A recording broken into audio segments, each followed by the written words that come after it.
Tardes, alumnos y alumnas. Toda la mañana he tratado de estar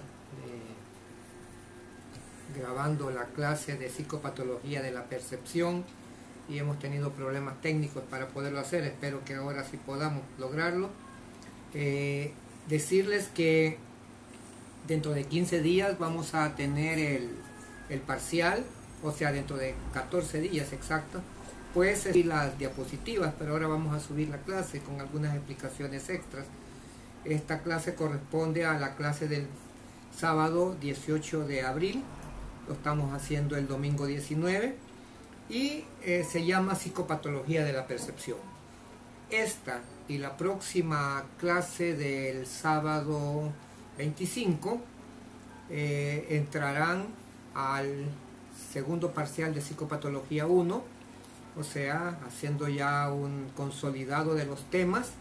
Vamos a evaluar funciones mentales superiores, el folleto que dimos antes de salir de clases en la cuarentena, y en el folleto de semiología psiquiátrica vamos a evaluar 7 temas. Estos son atención, conciencia, atención, orientación, conciencia, lectura, trastornos de la lectura y trastornos afectivos, además psicopatología de la percepción y psicopatología del pensamiento. Todo esto será puesto en la plataforma. Espero que para el sábado 2 de mayo ustedes ya hayan podido inscribirse o hacer uso del campus, pues será la única forma de poder realizar el parcial. Guandique y Marcela espero que logren comunicarse con el decanato para acceder al campus. La percepción, cuando vimos el iceberg mental de Freud, que lo dividimos en conciencia, subconsciencia e inconsciencia. En el iceberg, la punta del iceberg se encuentra la conciencia, que es lo que tenemos en la mente, lo que estamos usando en estos momentos. Y esos dos componentes de la conciencia son el pensamiento y la percepción. La percepción, entendámoslo así, como la forma como nosotros interpretamos algo según nuestros saber y entender, según nuestros patrones de pensamiento, según nuestras creencias, según lo que nos han transmitido a través de los patrones culturales nuestros antecesores. Y entonces nosotros logramos entender o darle una explicación a lo que estamos percibiendo. Veamos esta diapositiva primera.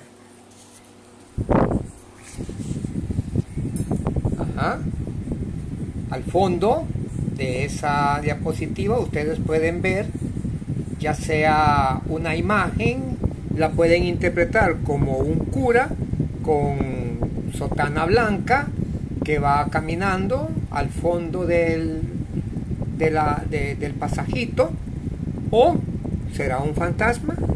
Bueno, cada quien lo concibe según su forma de pensar, según su forma de interpretar esa figura. ¿Qué es entonces la sensopercepción? Senso porque uno percibe a través de los sentidos, y eso constituye una forma superior de conocimiento.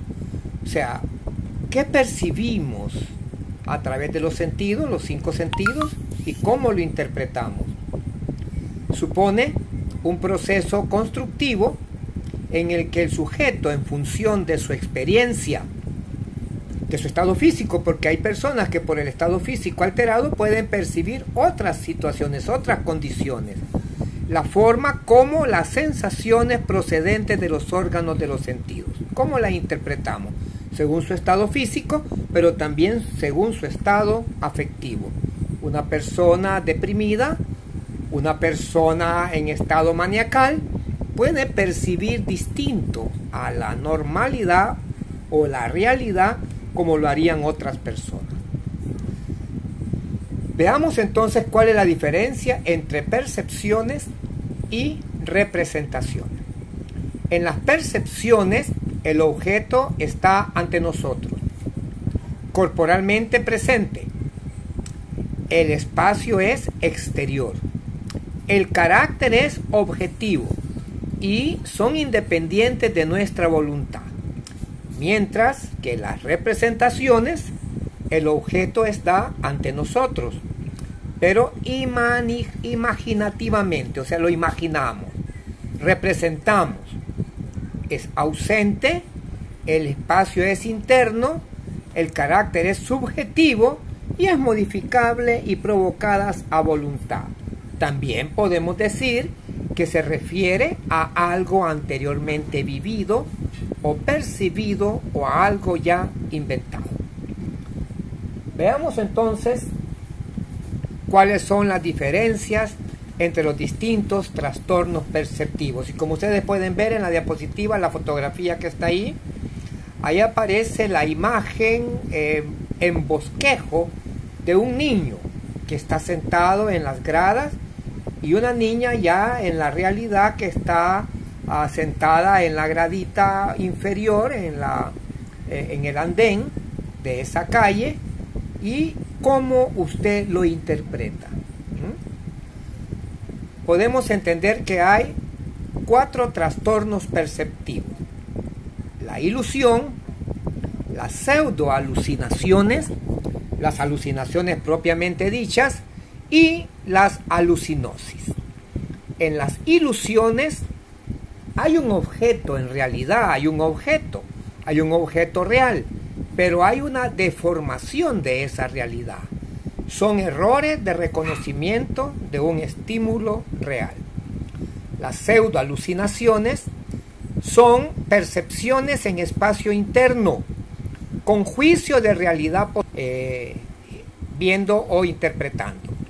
Las alucinaciones, aquí no hay un estímulo externo, si en la ilusión hay una deformación de la realidad, en la alucinación hay una creación interna que no tiene ningún estímulo externo y que la persona la vivencia como verdadera.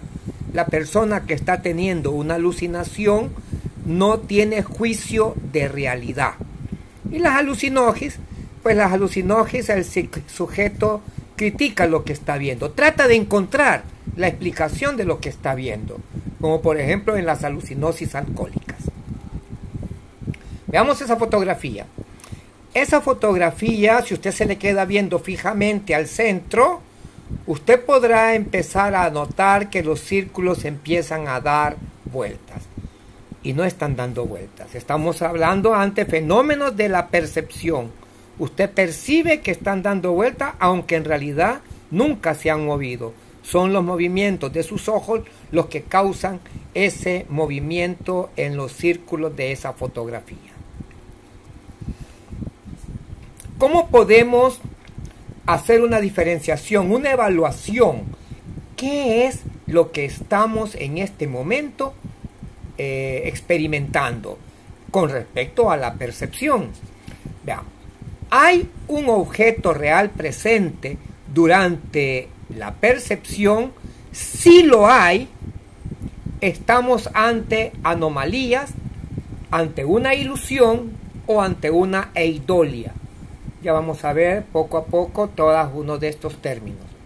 Si no hay objeto real, nos haríamos la siguiente pregunta: ¿hay juicio de realidad? O sea, la persona está consciente que tiene la realidad intacta. Si hay juicio de realidad, estamos ante una alucinosis. Pero si no hay juicio de realidad, si la persona piensa que lo que está viendo, escuchando, sintiendo es real, haríamos la pregunta: ¿es intrapsíquica? ¿Es abstracta? ¿Es poco nítida?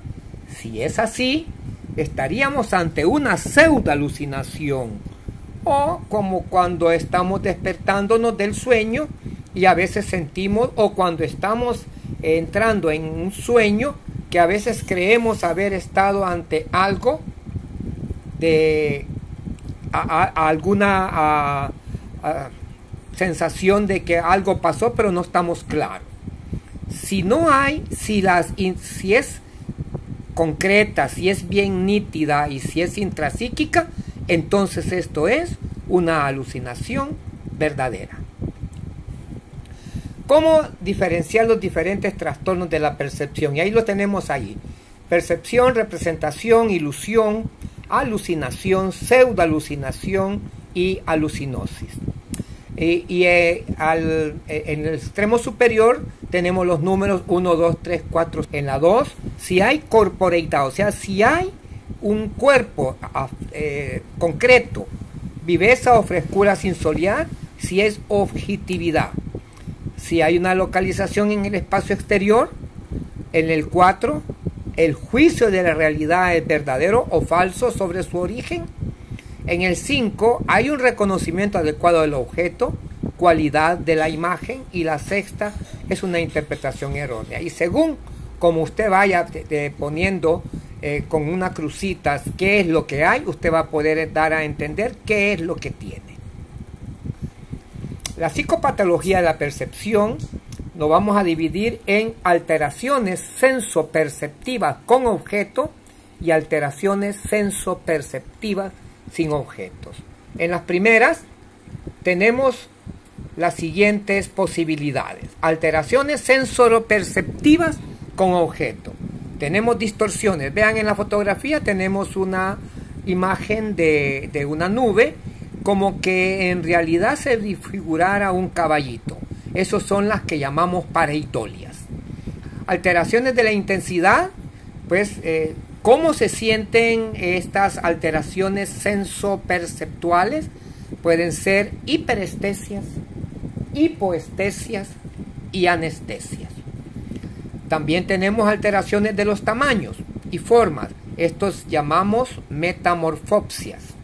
Y las alteraciones cualitativas, el déjà vu, el jamais vu, la desrealización, sensación de proximidad insólita, o alteraciones en la integración perceptiva. En el numeral 2 tenemos los engaños sensoriales, ilusiones, las pareidolias y la imagen hiedética. Las ilusiones, pues usted sabe, es una deformidad de la realidad. Usted lo ha aplicado más de alguna vez cuando ha tenido que parar las intenciones de un enamorado, cuando le dice: no te hagas ilusiones. El hecho de que te trate bien, que acceda a tomar café con pan contigo, interesado en ti. Él ha deformado, porque por según su entender, su sentir, sus creencias, podría pensar que tiene alguna posibilidad. Y ahí tenemos las pareidolias, que son como nosotros vamos dándole un significado a fenómenos como las nubes, o las imágenes eidóticas, como por ejemplo cuando usted ve en una pared una mancha de humedad y usted cree que es la manifestación sobrenatural de un santo, de una virgen. Hay gente que hasta altares le hace y le ponen veladoras. Las alteraciones de la intensidad son hiperestesias. ¿Qué quiere decir esto? Que la intensidad está incrementada en la percepción de un estímulo.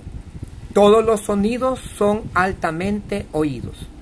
Todos los colores luminosamente vistos. Una tela roja parece una llama en el acto de cerrar la puerta, retumba como un cañonazo. En la psicopatología de Jaspers lo pueden encontrar. ¿Y qué puede provocarnos estos fenómenos hiperestésicos? Por ejemplo, en los trastornos convulsivos como la epilepsia, en el consumo de drogas psicoactivas como los alucinógenos, la cannabis y los estados de agotamiento podrían provocar, y también algunos estados del afecto, como por ejemplo los estados maniacales.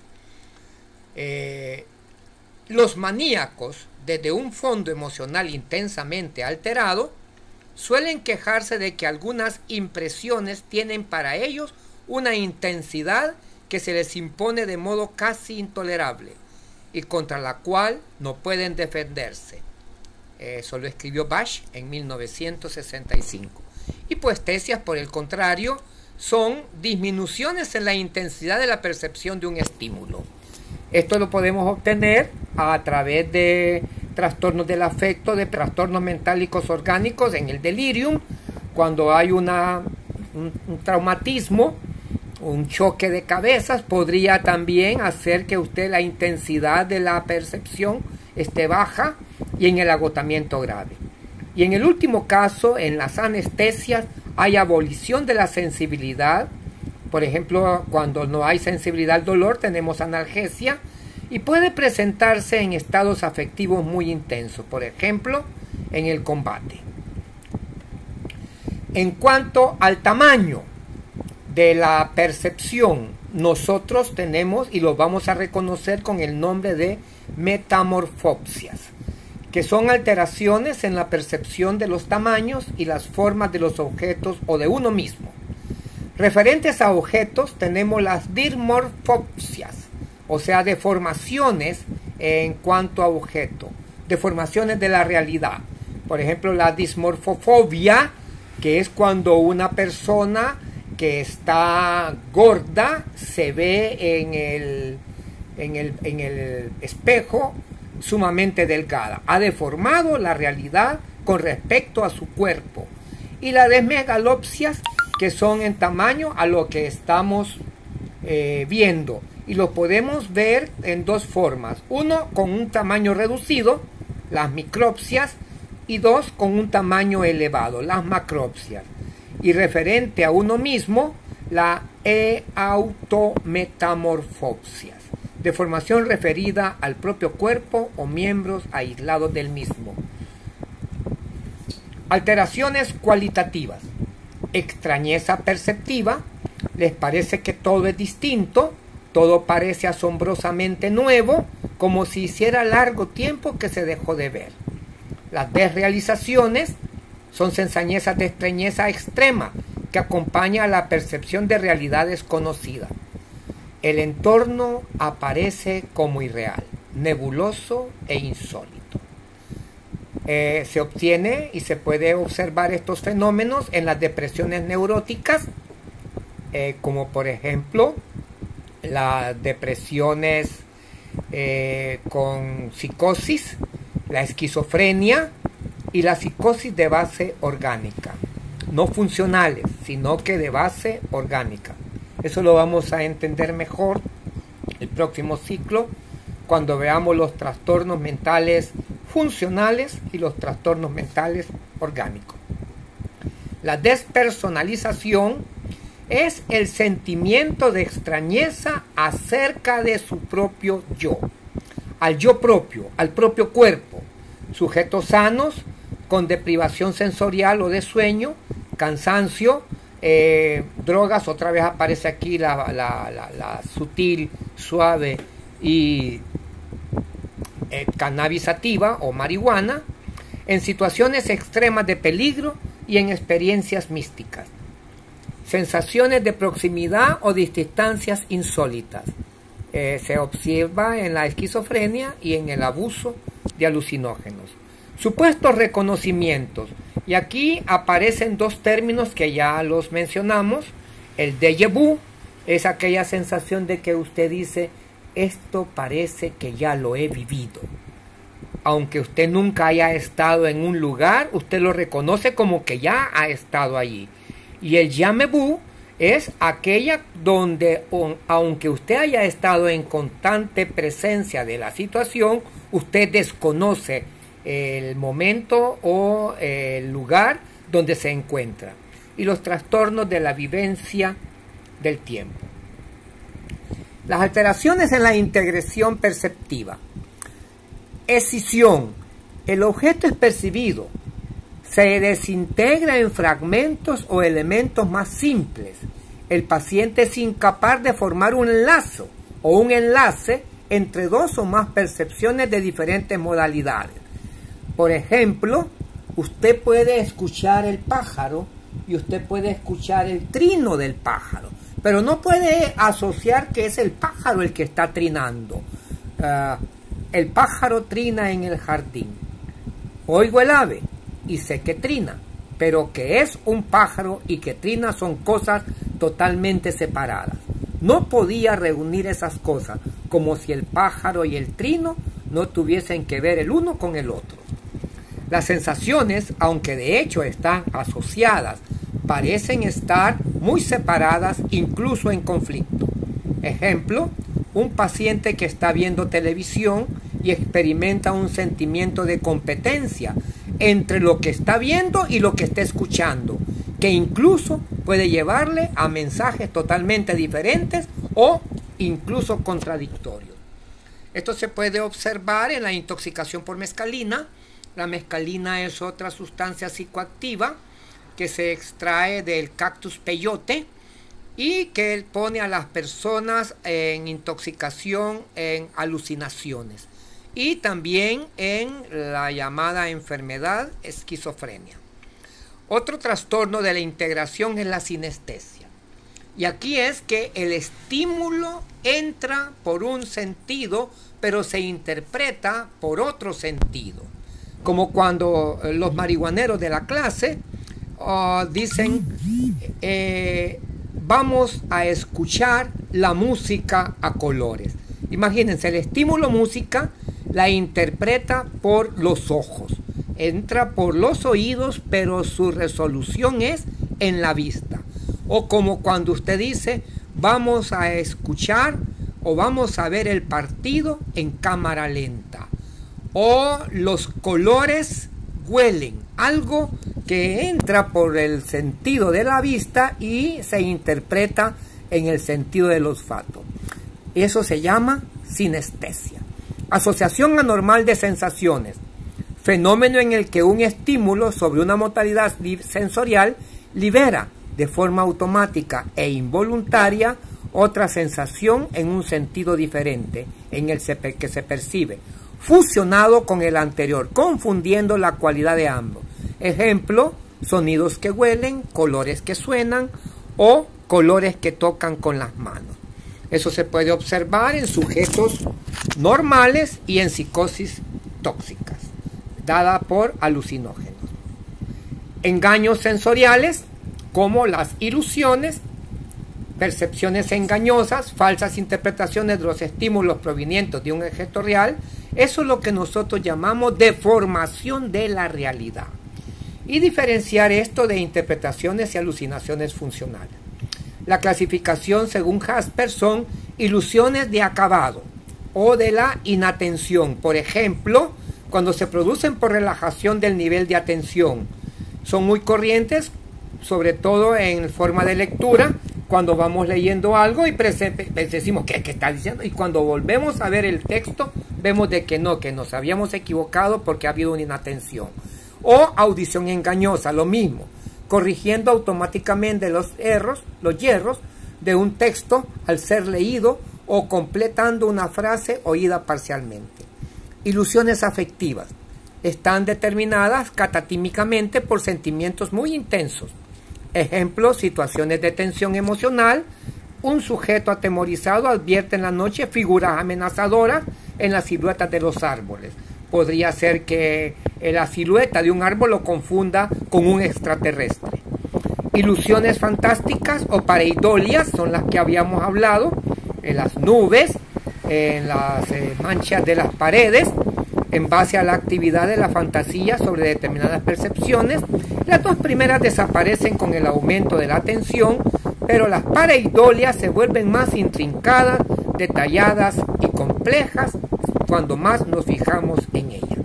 Vamos a hacer una interrupción en este momento para subir esta primera parte, pues en la mañana, por hacerlo completamente toda la clase, se me borró totalmente la